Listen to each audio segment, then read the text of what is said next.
नमस्कार विद्यार्थी मित्रांनो, स्वागत तुमचं माझ्या YouTube चॅनलवरती। आज आपण इयत्ता 4थी धडा 11वा ऐकावे कोणाचे या धड्याची प्रश्नोत्तरे आपण जाणून घेणार आहोत। तर चला चालू करूया। इयत्ता 4थी विषय मराठी ऐकावे कोणाचे। प्रश्न पहिला, खालील प्रश्नांची उत्तरे लिहा। सदू गावोगावी का जात असे? प्रश्न पहिला, सदू गावोगावी का जात असे? उत्तर, आपल्याकडचा माल विकण्यासाठी सदू गावोगावी जात असे। प्रश्न दुसरा, सदू प्राण्यांचा उपयोग कशासाठी करायचा? प्रश्न दुसरा, सदू प्राण्यांचा उपयोग कशासाठी करायचा? उत्तर, सदू प्राण्यांचा उपयोग त्यांच्या पाठीवर माल ठेवण्यासाठी करायचा। प्रश्न तिसरा, घोड्याने गाढवाकडे दुर्लक्ष का केले? घोड्याने गाढवाकडे दुर्लक्ष का केले? उत्तर, जेव्हा गाढव म्हणाला की मला नीट चालता येत नाही, तेव्हा घोड्याने गाढवाकडे दुर्लक्ष केले। जेव्हा गाढव म्हणाला की मला नीट चालता येत नाही, तेव्हा घोड्याने गाढवाकडे दुर्लक्ष केले। प्रश्न चौथा, सदूने गाढवाच्या पाठीवरचे ओझे घोड्याच्या पाठीवर का दिले? सदूने गाढवाच्या पाठीवरचे ओझे घोड्याच्या पाठीवर का दिले? गाढवाच्या पाठीवर असणाऱ्या ओझ्यामुळे त्याला नीट चालता येत नव्हते, म्हणून सदूने गाढवाच्या पाठीवरचे ओझे घोड्याच्या पाठीवर ठेवले। उत्तर, गाढवाच्या पाठीवर असणाऱ्या ओझ्यामुळे त्याला नीट चालता येत नव्हते, म्हणून सदूने गाढवाच्या पाठीवरचे ओझे घोड्याच्या पाठीवर ठेवले। प्रश्न दुसरा, वरील गोष्टीत पुढे काय झाले असेल याची कल्पना करा। उत्तर, वरील गोष्टीत घोड्याच्या पाठीवर ओझे दिल्यामुळे घोडे सुद्धा हळू चालू लागले।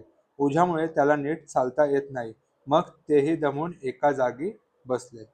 ही गोष्ट कल्पनेत झाली असावी। प्रश्न तिसरा, पाठातील जोड शब्द वाचा। पहिला शब्द आहे रस्ता, त्याच्याकडे, दोघांच्या, त्यांच्या, रस्त्यात, घोड्यामागे, म्हणाले, म्हणणं, दुर्लक्ष, त्यांचा। हे पाठातील आलेले जोड शब्द आहेत।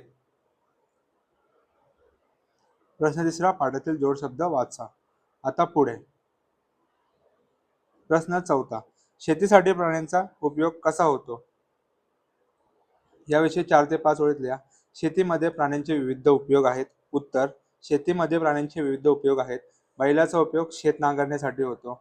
बैलाचा उपयोग ओझी वाहण्यासाठी होतो। शेळी, बकरी, गाय यांचा उपयोग पशुपालनासाठी होतो। अशा प्रकारे प्राण्यांचे विविध उपयोग आपण शेतीमध्ये करतो। पाठातील चित्रांचे निरीक्षण करून तुमची स्वतःची गोष्ट तयार करा। तर स्वतःची गोष्ट अशी आहे। उत्तर, एकदा एक घोडा व त्यांचा मालक एक गाढव घोडा व त्यांचा मालक सदू जंगलामधून आपला माल घेऊन चालले होते। गाढवाच्या पाठीवर खूप कमी ओझे होते, म्हणून ते आरामात चालले होते। मात्र घोड्याच्या पाठीवर खूप ओझे होते, म्हणून ते हळूहळू चालले होते। मग घोडा गाढवाला म्हणाला की थोडं ओझं तू तुझ्या पाठीवर घे, त्यामुळे माझ्या पाठीवरचं ओझं हलकं होईल। पण गाढवाने ते ऐकलं नाही। मग सदूने घोड्याची अवस्था पाहून ते ओझे गाढवाच्या पाठीवर ठेवले। अशी गोष्ट झाली असेल। अशा प्रकारे ऐकावे कोणाचे या धड्याचे प्रश्नोत्तरे आपण पाहिलेले आहेत।